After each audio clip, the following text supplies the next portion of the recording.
बड़की जीजी, अरे आज ईद हुआ जानी हूँ। अरे सब जाए जाए गलिया मिला था सलीम की। हाँ हे तब आओ चली रिया लड़की और हे दक्षिणहिया तब चले रिया, यही बहाना गलिया मिला जाए समय पियन मिली। अरे हमारे जीजी कहा था कि बैठाओ दिया था सब जने या लड़की ये पियो मिली रिया। अरे हमारे जीजी तब आप चलो चली, तो आप चलिए अपने सब वीडियो देखा वालन का पहला बधाई दे दिया जाए तब चला जाइए। हे हाँ जीजी, जितना भी हमारे भैया लोग बहनी लोग वीडियो देखा था ना सबका ईद का दिली मुबारकबाद और का बोला नवरात्रि की हार्दिक शुभकामनाएं।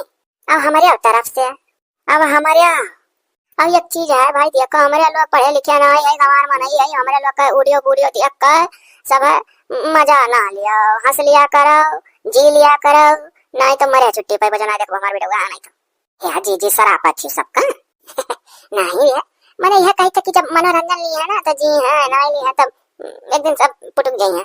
ये देख रहे दखिना या फिर सरापा थी है वो देख रहे दखिना अच्छा नहीं है से उम्र बाड़ा था।